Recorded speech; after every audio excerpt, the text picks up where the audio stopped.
because the ancestral wisdom is coming back. Yeah. And the old traditions are coming back. So you've been traveling for the past 40 years? You said Yes. 40? That serpent is what you have here. Oh, yeah. It's the Kundalini. Yes, the serpent. And one thing that the Mayans don't agree with is that we come from Africa. You know, one of the common things is when women have been raped. That is a huge wound that it lives there. And sometimes the person doesn't want to see it because it's too hard to remember that or to connect with that. What do you believe living a spiritual life is intended to do? What is the purpose? Because I'm here with Elizabeth Araujo.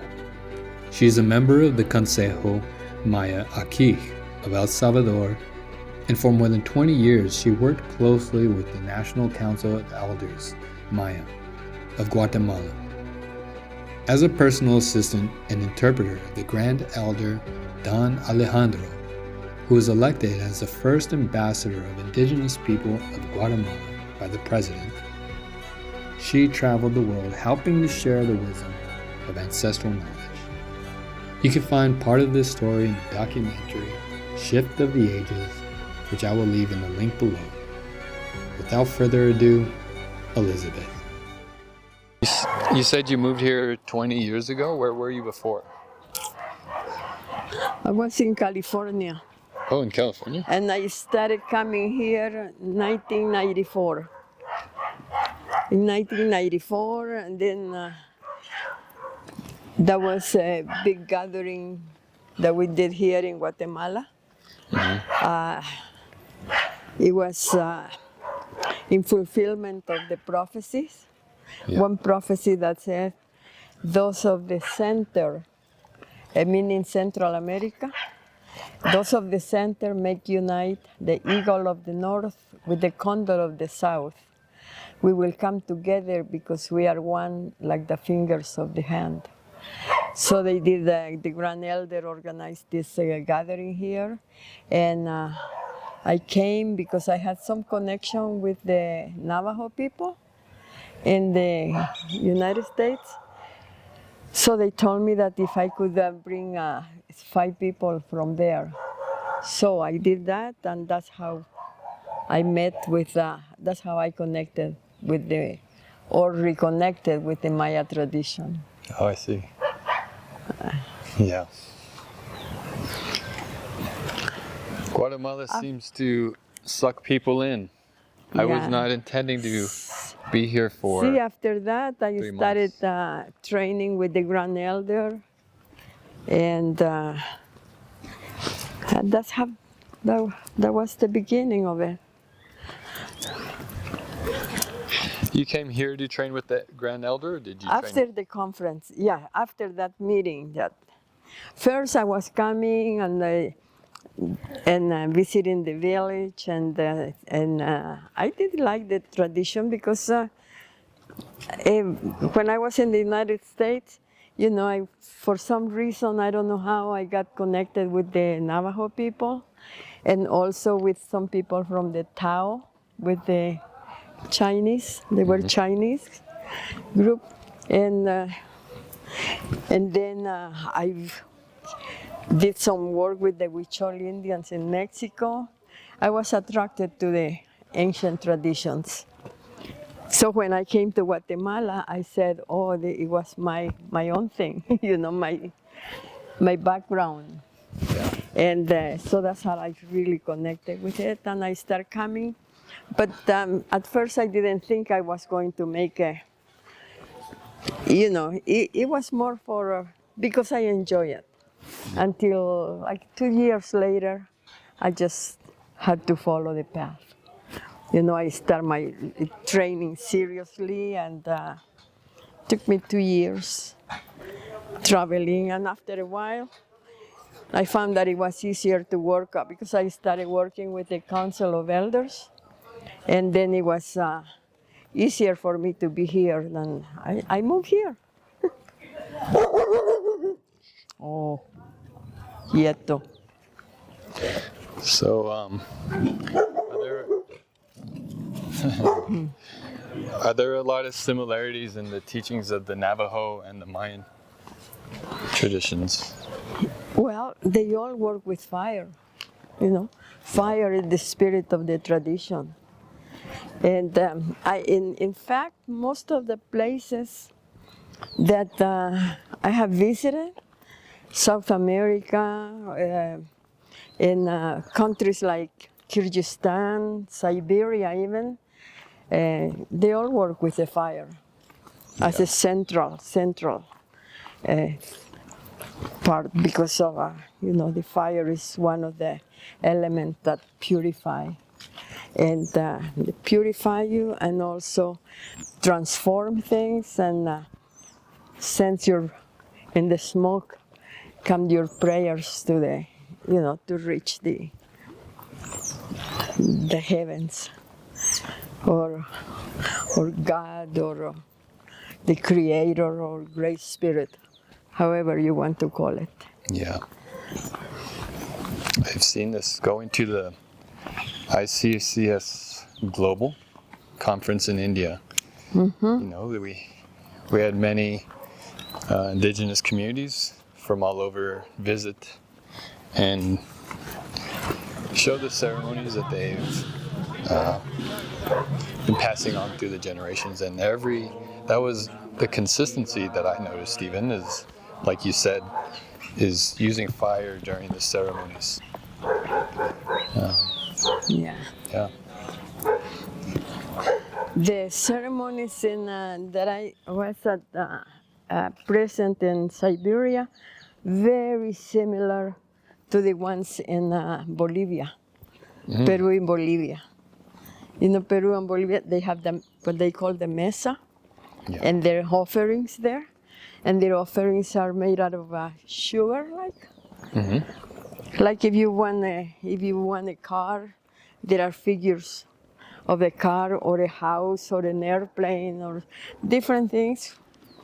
And in Siberia, they do the same, except that instead of being of the figures, instead of being of sugar, they are made of, they carve it from hard cheese. Oh, wow. It's cheese, but very hard. And then they do their offerings. Yeah, the offerings, I think the similarity that I noticed also was the praying to the fire. Well, the smoke carries, as they give offerings to the fire, they're putting different items into the fire. And these items, as they burn, the smoke carries the messages to the gods. Actually, the offering is for the higher source. Okay. So you ask the fire, to bring them up.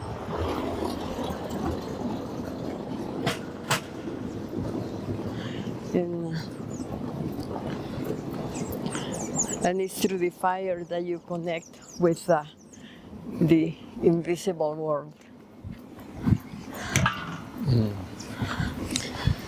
Are there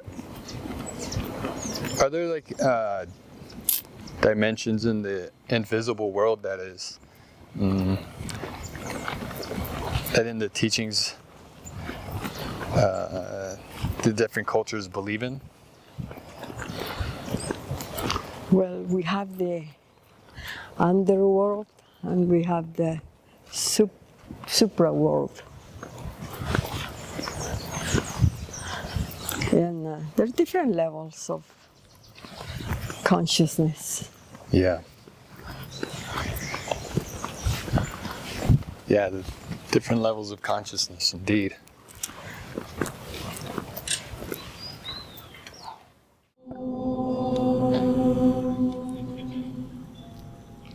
Emotion is the spirit of the waters. It has to do with our emotions and our mind. is a healer, but a healer of the mind. But we ask to emerge, to also protect our minds, because sometimes we can think, a little in the wrong way. Sometimes we have bad thoughts. Sometimes even to ourselves, we criticize ourselves. That's part of our mind telling that. So here we pray for our mind to be clear and to wake up our fair eye. This is emotion.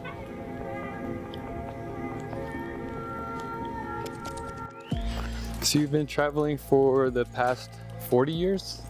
You said Yes. 40? That's about as long as I've been alive. Yeah.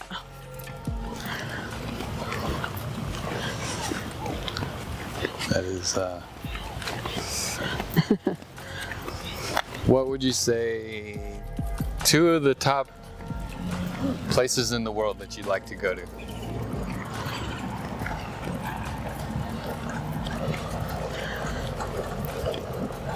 Wherever I am, I feel like it's home.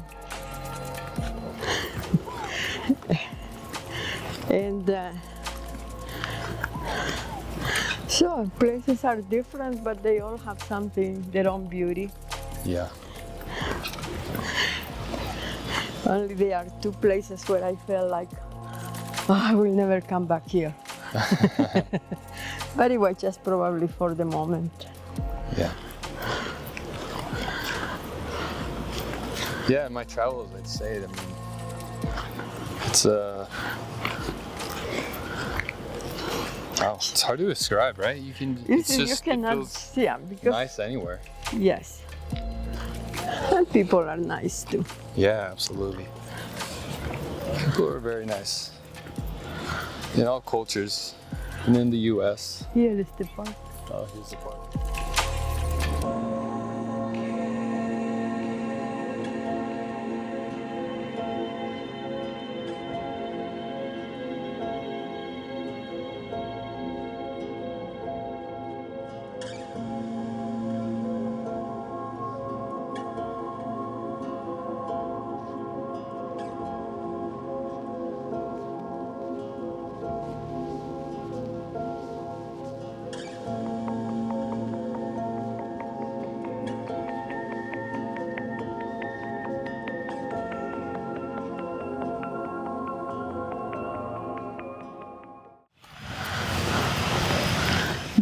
They just brought it back to life, Is this the park that you were talking about that has the garden? The garden? Yeah, it's at the end. And so this gentleman, he just started planting a garden and made it a community garden. Well, no, right? this was here, and he had the idea to have that corner to use it for something good. And then they decided we can make a vegetable garden. And everybody was happy about it. Okay. And so now they sell the... This is the ceiba tree. Yeah, this is amazing. Yeah, it's doing very... On camera, you can't really get a feel for how amazing this tree is. Oh, I come to greet you again, and I bring somebody to see you, connect you. That's en mi corazón. That's the sacred book of the Mayas. Sacred tree, I mean. Oh, yeah?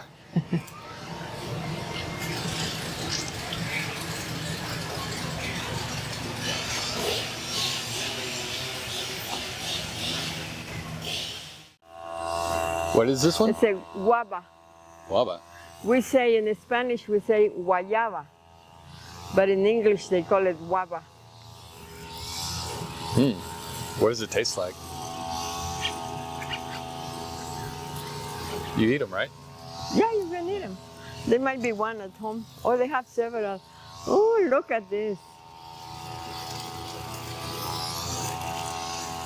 What does it taste Very similar to? medicinal too, this plant.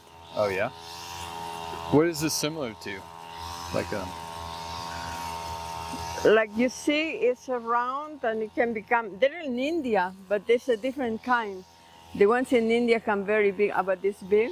Okay. Has a lot of seeds in the center. But it's very good, very nice. Super sweet.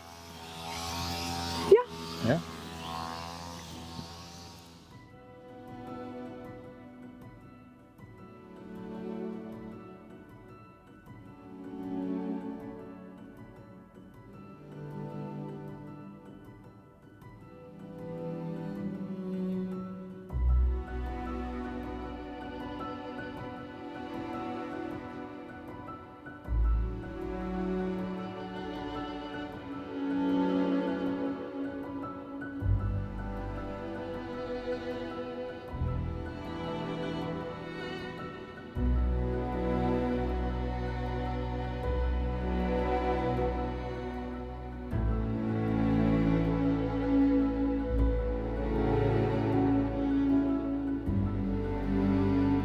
See what it tastes like.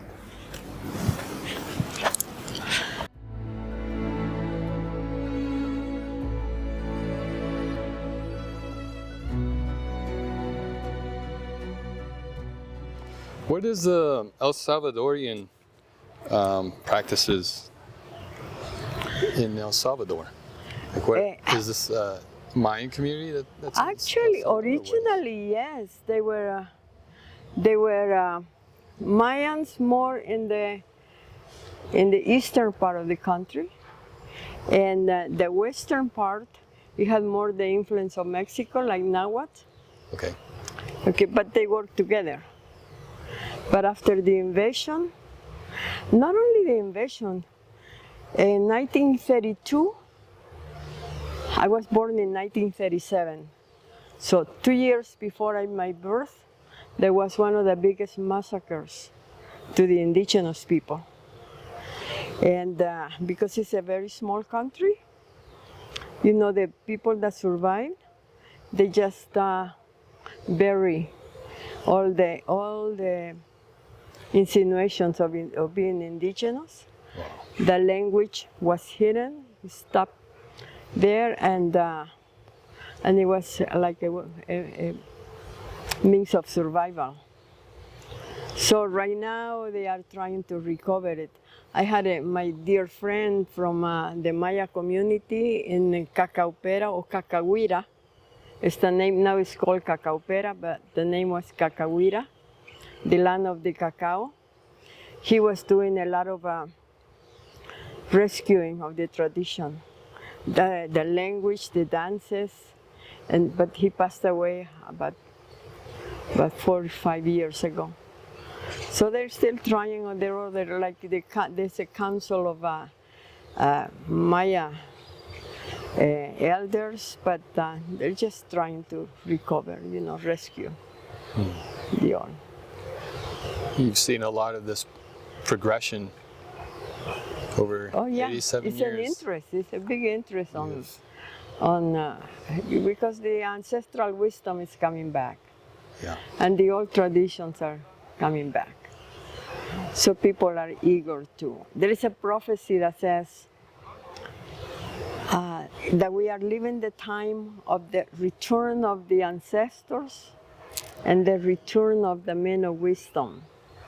And the return of the ancestors, meaning it's not like, you know, they will show up again. No, it's all the things that they left. The teachings, the words that were, like they left messages in the rocks or underground or in the trees. That's why we say the trees are our big brothers, because they were witness of anything that happened before. Yeah. So if you go to, you go to the mountains, for instance, and connect with the altars that they left, because the altars are of rocks, and that's, or by the rivers, or that's where you find, you can reconnect them, the words of our ancestors coming back. Yeah. That's what it means, the return of the ancestors. And also the return of the men of wisdom is the people now trying to find out, to know more about the old ways. Yeah. How is the information passed on from, maintained through the generations? Orally. That's why. That's what these elders, and when the invasion came, the first people who they killed was the elders of wisdom. And And you're referring to the Spaniards? yes, Okay. yes. But again, they say they bury before they left. Before they say, children, my children, don't let this knowledge be lost, because the time will come when you will have to share it, and that time is now. Yeah. But when they say they bury it, they bury the seed that now begins to germinate. Yeah. And it's the time when the return of the men of wisdom is, because now people appreciate it and try to cultivate that. While before it was more to destroy it. And the ancestors knew that, and that's why they protected it and left it buried until the time is now. Yeah. Yeah, I think we're starting to see that. I think some of the evidence comes in people's interest in, for example, the ayahuasca ceremonies, cacao ceremonies, these things, even yoga, in recent times have come to become a big interest to people. These ancient teachings today are becoming a trend. And this is apparently been prophesized that there will be a time when these teachings are being sought. Except the only thing is that everything has been commercialized. Yeah. See, we have the calendars, and when they became more open to the public, everybody coming here to learn, take a little workshop, maybe even a weekend workshop, learn about the calendars, and then start doing readings and using it for profit. Yeah. Same thing with the yoga. Yes. The yoga in India is different than the yoga in the United States, Absolutely. where they charge the sweat lodges. Yeah, sweat lodges. From the North American indigenous people. They were their own way for how they do their medicine.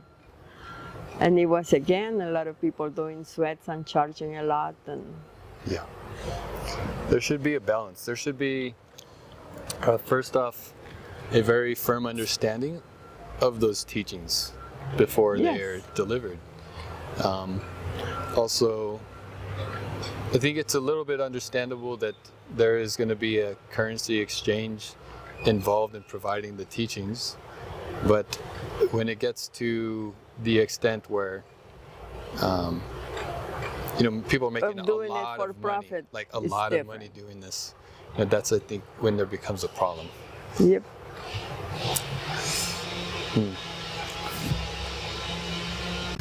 I have a friend, Christina, and she lives in California, and she came to Guatemala to experience the Mayan tradition and the ceremonies. And her ancestors come from Mexico, but she is raised Christian, but she is now coming to learn the teachings of the ancestors. The teachings of who? Of the ancestors. Oh, Right, so she's been coming out here. And this seems to be a trend amongst many people. Yes, They're looking back. Even Native Americans in the U.S., they were raised, many of them Christian, but are trying to reconnect. Yeah, because indigenous people, they were forced to accept this other. The Christianity is foreign to our people.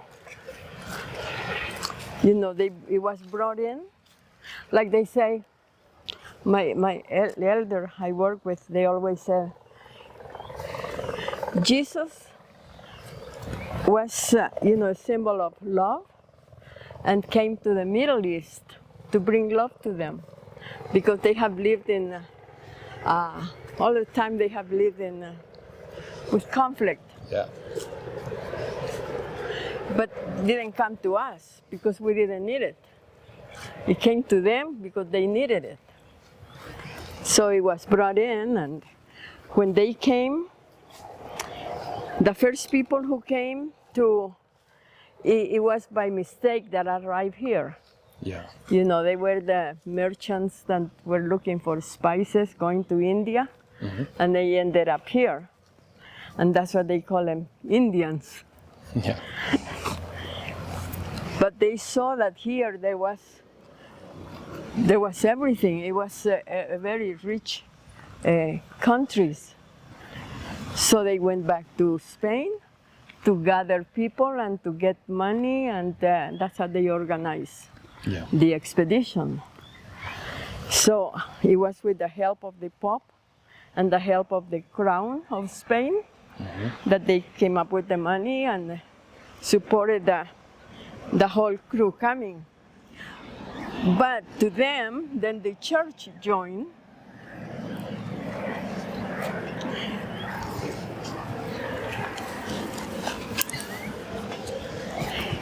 And so these people, the priests and cardinals and all that, they were coming. They were people involved in the Inquisition. So they have already,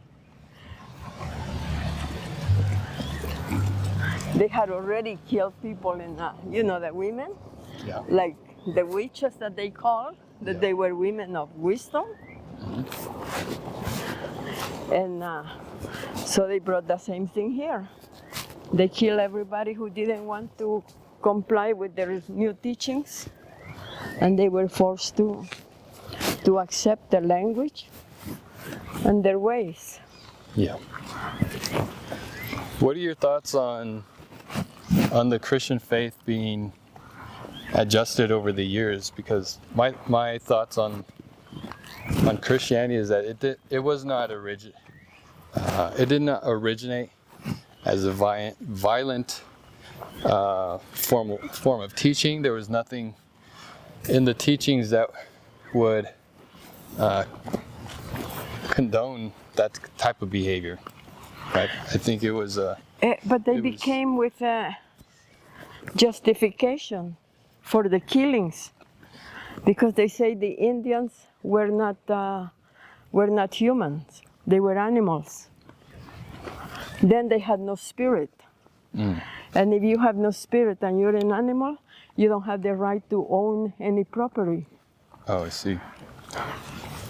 So it was okay to, if they did not obey, it was okay to kill them.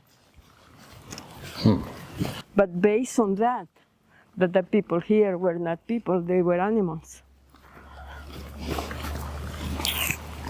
So why is it today that many of the Mayans still practice Catholicism? Because it was imposed. And they brought the word of devil and hell that did not exist here. And then they inflicted fear. You're gonna go to hell. You're going to burn in hell. And that's how people started practicing. But the elders or people of wisdom, in the old centers of like sacred sites, their sacred sites, that's where they build their churches. Yeah. You have a Cholula in Mexico. In Cholula, you have the big pyramid. Yeah. That is on top of the church, the central church is on top of the pyramid. Right there. Good. Yeah, many of the temples that were here now have churches on them. There's still some left, but not too many. Not like there were, huh? There are a few now. And then even now in Mexico, very hard to do ceremony. Like Chichen Itza, those are Mayan center. Chichen Itza the calendar is in the pyramid, the Maya calendar. Yeah. It's in the pyramid. And yet, you cannot do ceremonies there. And one time, a few years ago, Humbatsmen organized a gathering there, and the grand elder from here, from Guatemala, we went with, there were about 40 people from here going, Yeah. and he was going to perform the ceremony. As soon as we lit the fire, the how you call the people who take care of the park? They came with fire extinguishers Oh, wow. to turn the fire off. And it was in one of those times when the serpent comes down Oh, in the pyramid.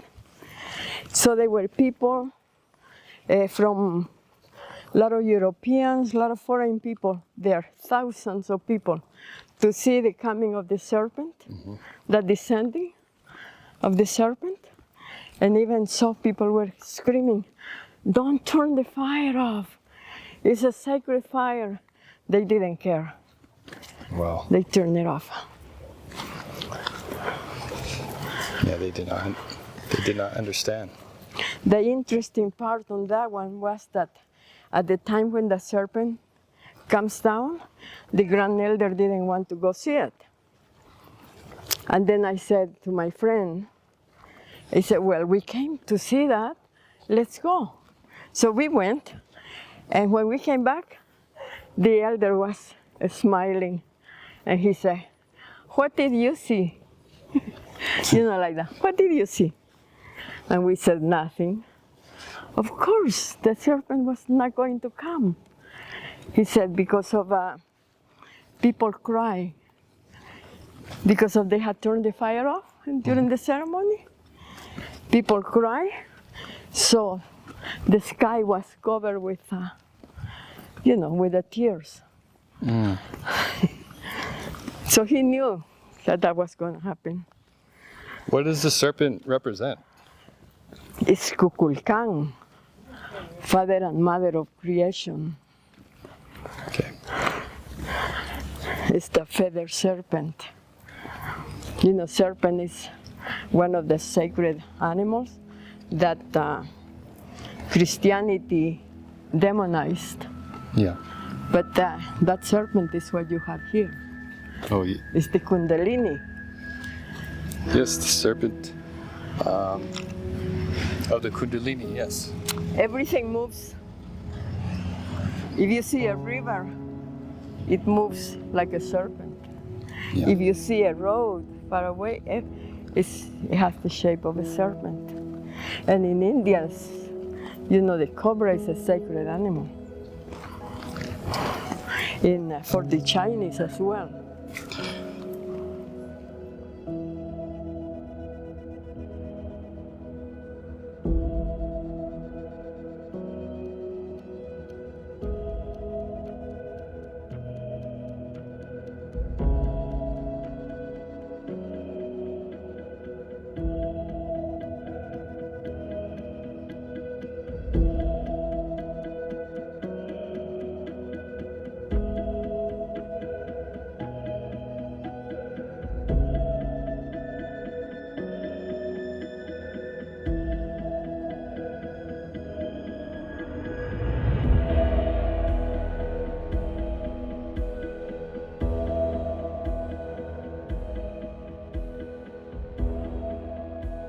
The topic that we were discussing yesterday was spirituality without religion.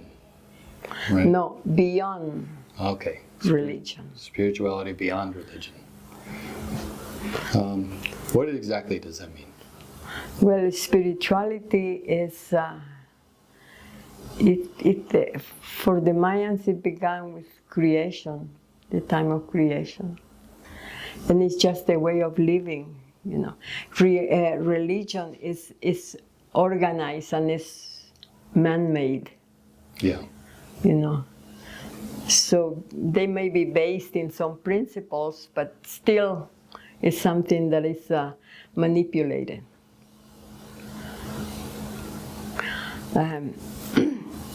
Ancient traditions are like we were left a consuetudinary law that says you are here, you are made, you are here to worship God, or with whatever name you want to call him, to worship him, to honor him, to sing to him, to revere him, to take care of Mother Earth with the all forms of life on Mother Earth, and to respect the divine laws.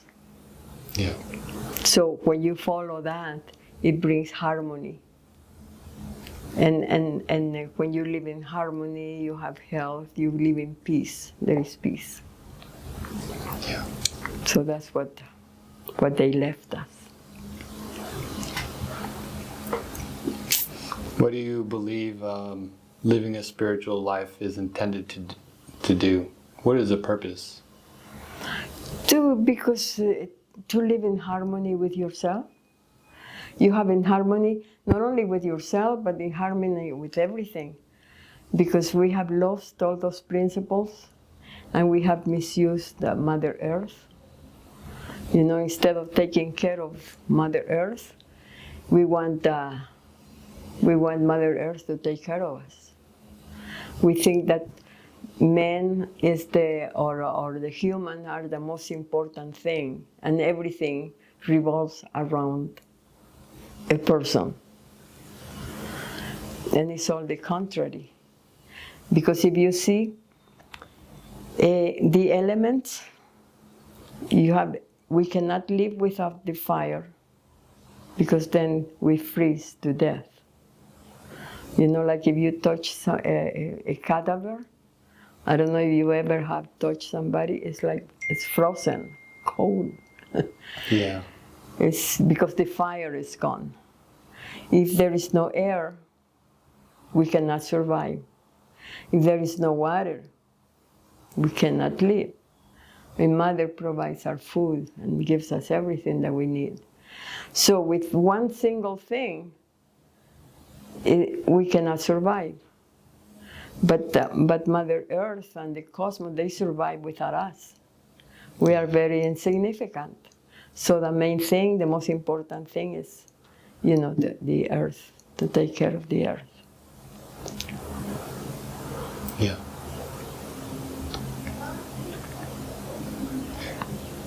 And we were here meant to take care of her. And things are, you know, there are many groups working on behalf of Mother Earth. But we don't hear much about them. Yeah.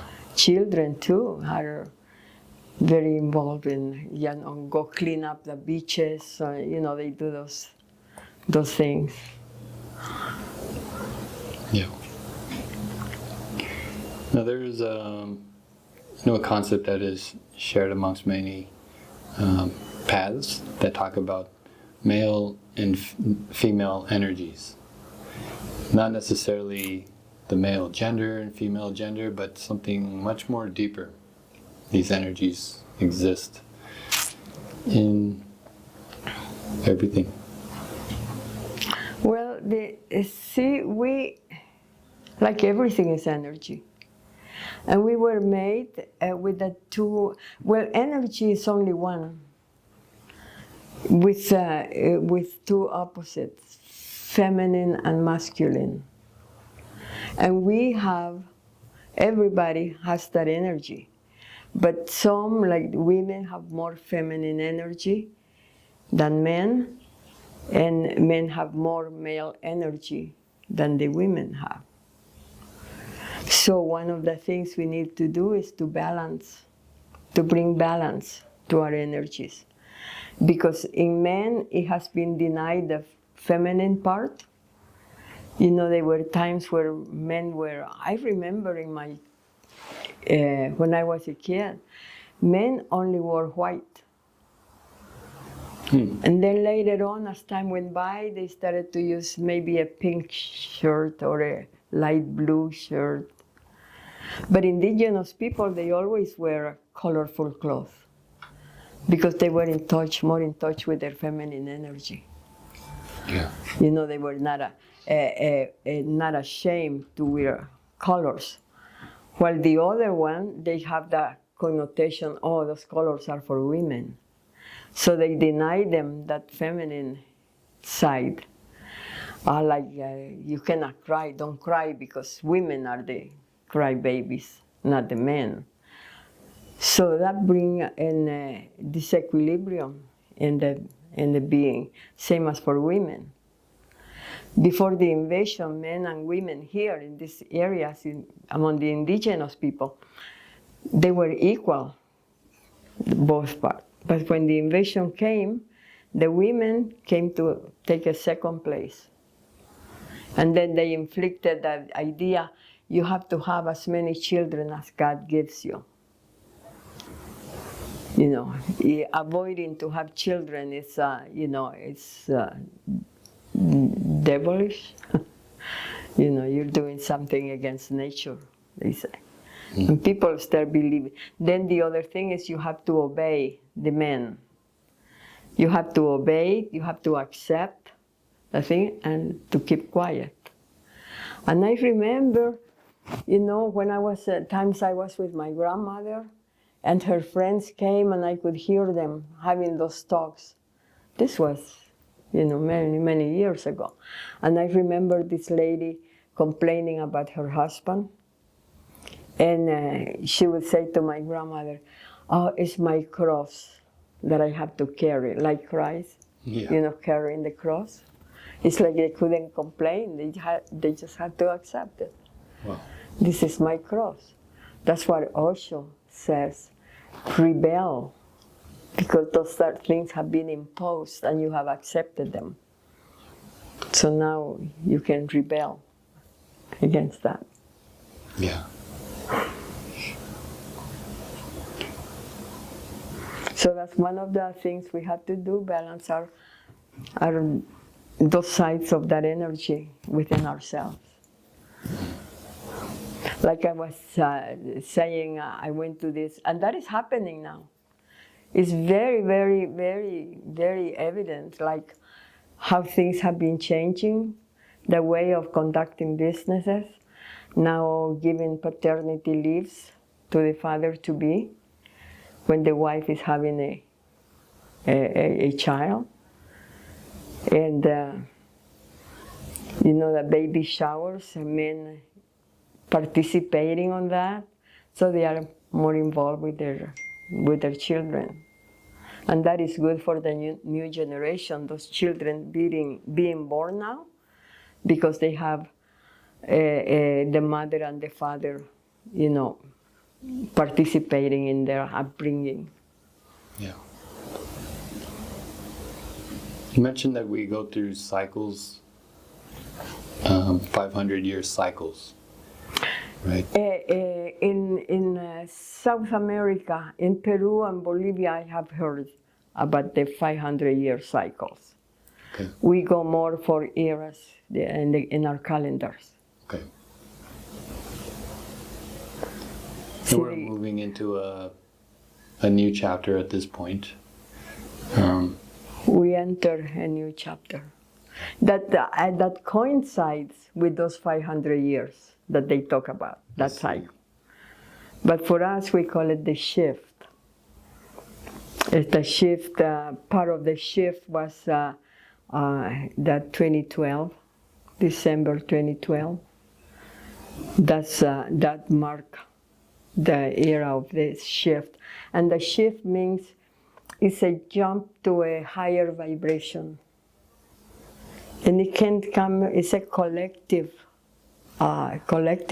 movement that is happening. It's a movement of transformation.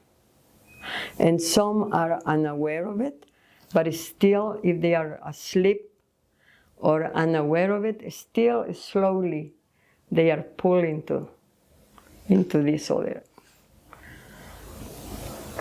But it brings many changes.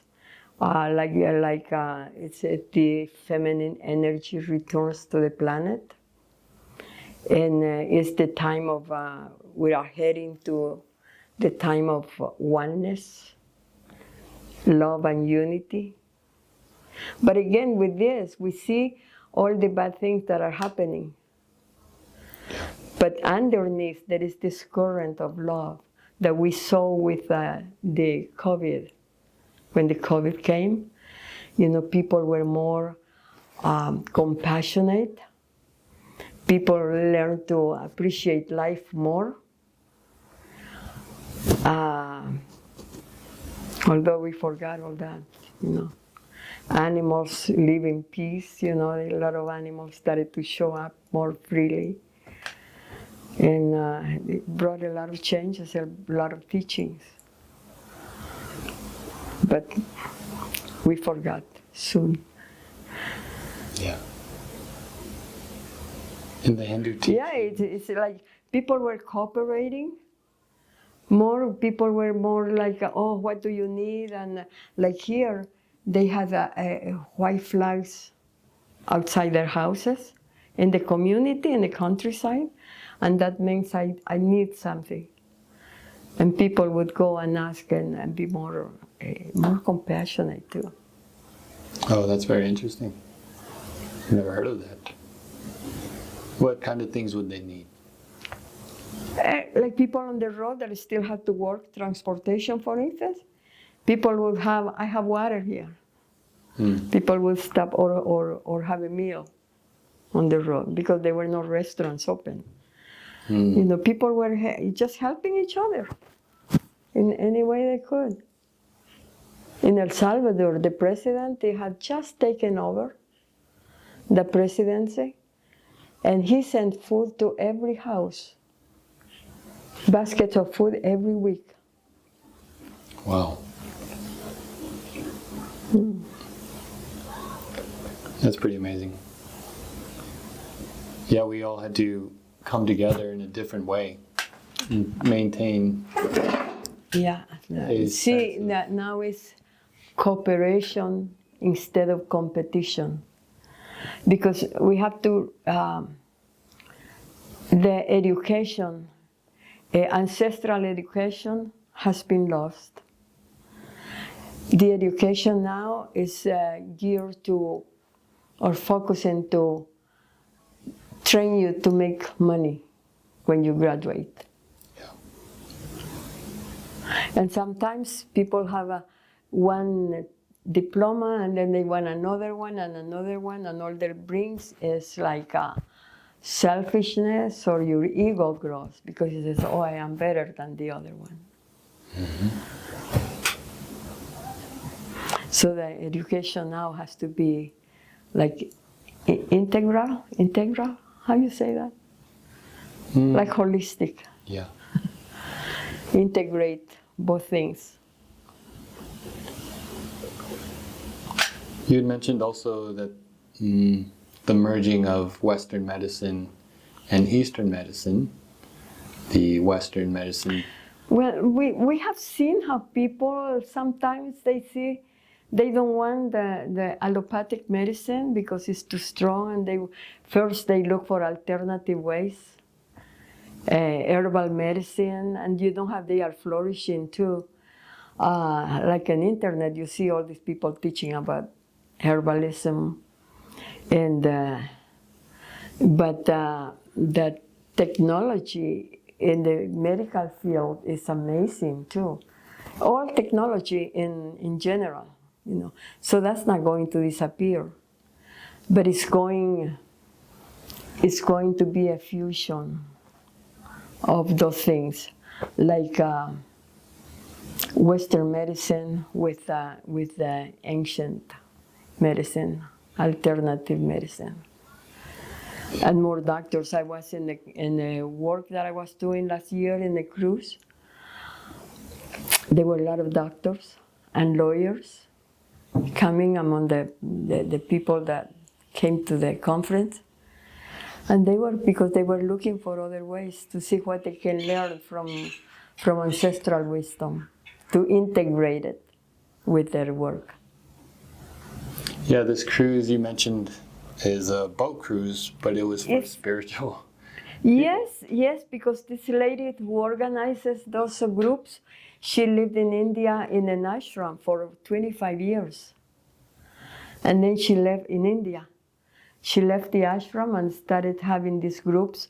It's like maybe she gets a big part of the cruise, because they are big cruisers, like, what are their names? Carnival or Princess and all those big cruisers. And she gets her own group.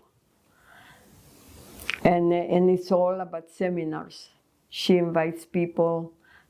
This one is called, it's going to be in December 14 to 21, I think, of December, right before Christmas. And it's on Origins. How do you call it? Origins. Yeah, Something about. We could put a link in the video. Yeah, I'll give it to you because they are very interesting. She brings the different speakers, and the whole time that you are at sea, it's just a whole day of seminars. You can go to all of them or just a few. You choose which ones you want to hear if you want to enjoy the rest of the amenities of the boat. You know, you guys, they're very interesting. I have been in this might be my 8th one. Oh, wow. I will have to join one day. Yeah. Welcome. I wish you'd be in December. In today's world, we have so many different paths that we get to choose from, right? We can be a lawyer, we can be a doctor, we can be a farmer. All these things, all these options are available to us. And I think it becomes difficult for somebody to come into this world these days and find a path that is in alignment for themselves. Absolutely, yes, very difficult.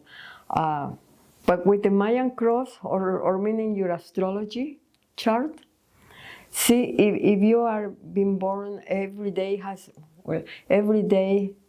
has their own energies.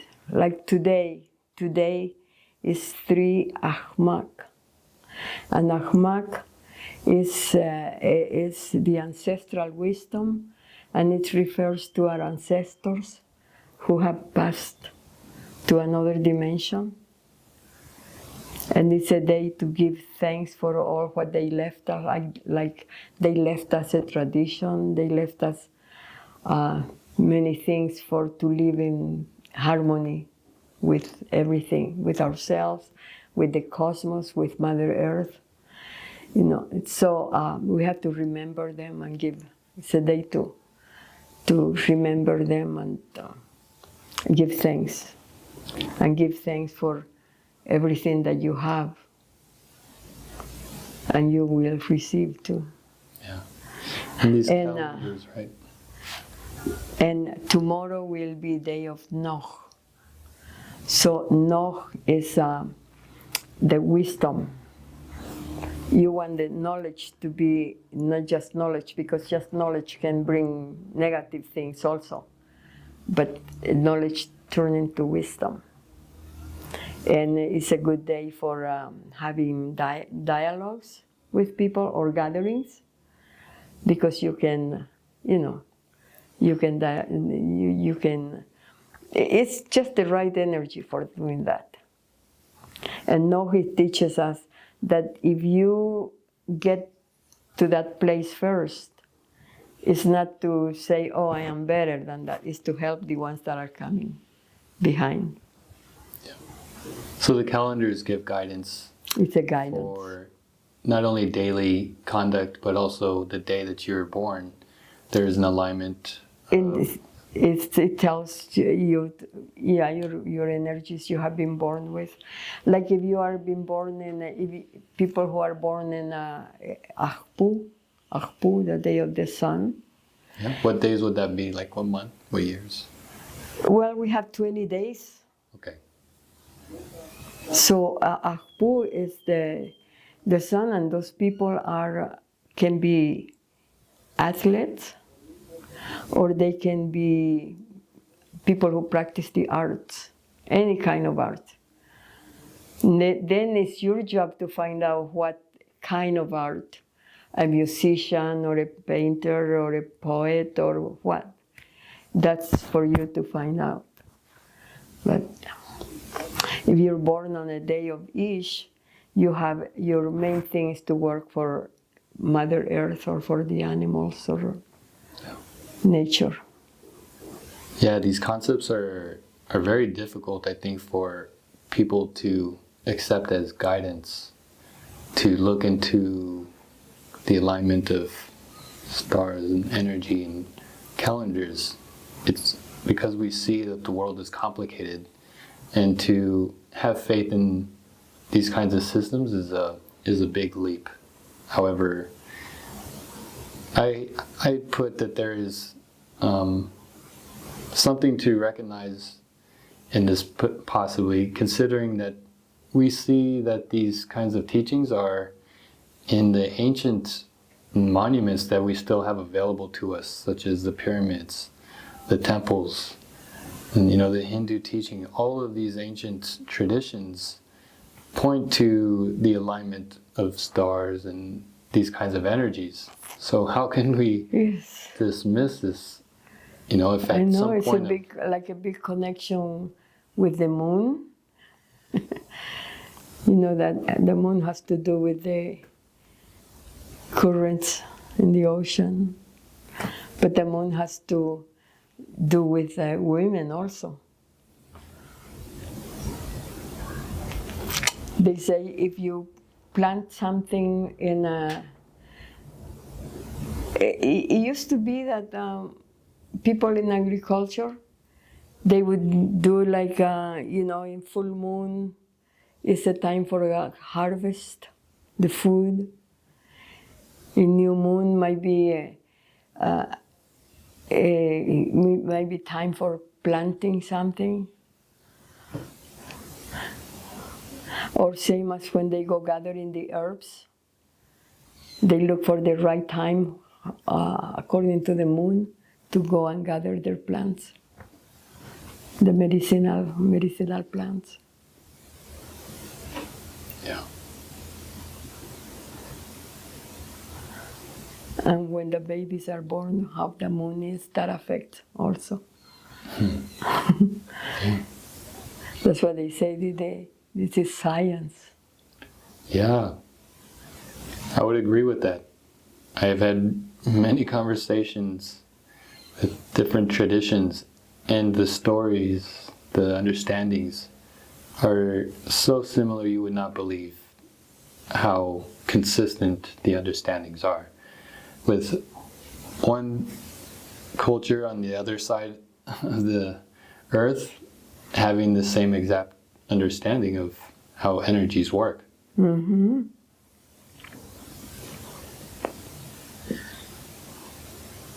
Yeah. And one thing that the Mayans don't agree with is that we come from Africa, or that they came from across the Bering Sea. That's what in history they teach you that they came from Asia, they crossed the Bering Sea, and they came through Alaska and started moving here to South America. They don't believe in that. What is the origin story? Well, that they got created people in their own place. And,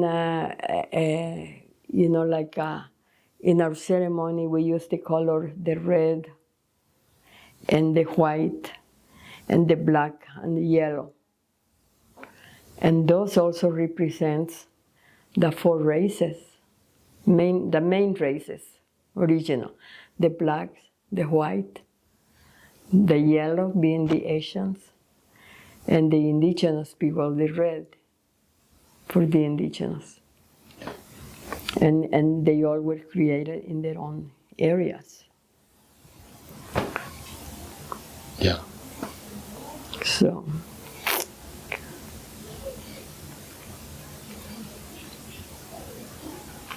They correspond also where the sun rises.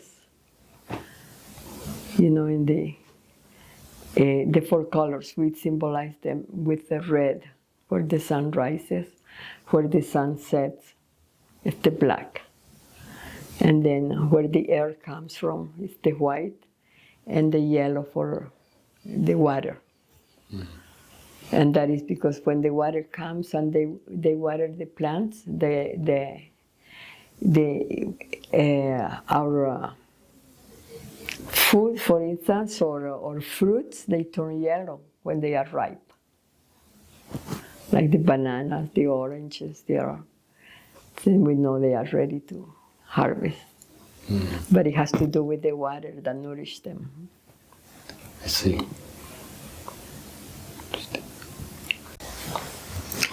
So we have an interesting future ahead of us. We may not see it, but we don't do things just for us, but for the future generations. Yeah, there are a lot of unknowns. And what does this future look like to you that we are facing? And what can we do during these times to heal in order to move to more prosperous, or in the direction that is a more sacred path? Well, it's what I said, the healing ourselves. And this is for men too, but men are doing it too. Men are doing more and more. They are getting involved with things that were limited to or just for women. They are getting more involved in that. That's more connecting with yourself, with your true self. And the education has to be priority too. Because instead of educating just for making money, the education has to be also for learning how to live in peace. We have lost a lot of respect for each other, not only for the earth, but for each other too. So we have to, especially with the elders. If you go to the villages now, the young people, they see an elder and they have forgotten how to treat an elder. So we have to go back to that. Yeah. What is the importance of the healing process? And Well, how does that look like? It brings harmony to yourself. And when you are living in harmony with yourself, that's the beginning of harmony in the world. And the process is to be, wholeness, because we have been split inside. We have to become one again, one with ourselves, and say, I am enough. It's an internal journey. It's an internal journey. Deep within, and taking time to discover what wounds are sitting there. When you do that, like say, one of the common things is when women have been raped. That is a huge wound that it lives there. And sometimes the person doesn't want to see it because it's too hard to remember that or to connect with that. And that's what stays there. And that brings things of, it brings disruption in your being because you might feel guilty. You might feel like people will reject you. Like people will not, all those negative things, so you don't want to look at that. But the thing is to go and say, and forgive yourself. Forgive yourself, and then forgive the other. Or first you forgive the other, usually because you don't look at yourself. Forgive the person who did it, but forgive yourself as well. And if it's too hard, put some compassion there on yourself. Not blame you, but have compassion of yourself. And that, when you forgive the other, there still is a little imbalance there. And then to balance it, put some gratitude. You say, thank you for the lesson. I learned something from this thing that happened. That will bring some balance. Evaluating our deepest wounds often provides us with our greatest wisdom. Because there is always a lesson left. Yeah. And we have to focus on the lesson and say thank you. Thank you for the lesson. Yeah. Well, Elizabeth, thank you for your time and Oh, sharing it's been my pleasure. what you know with us. It's good to remember those things, so thank you. Thank you.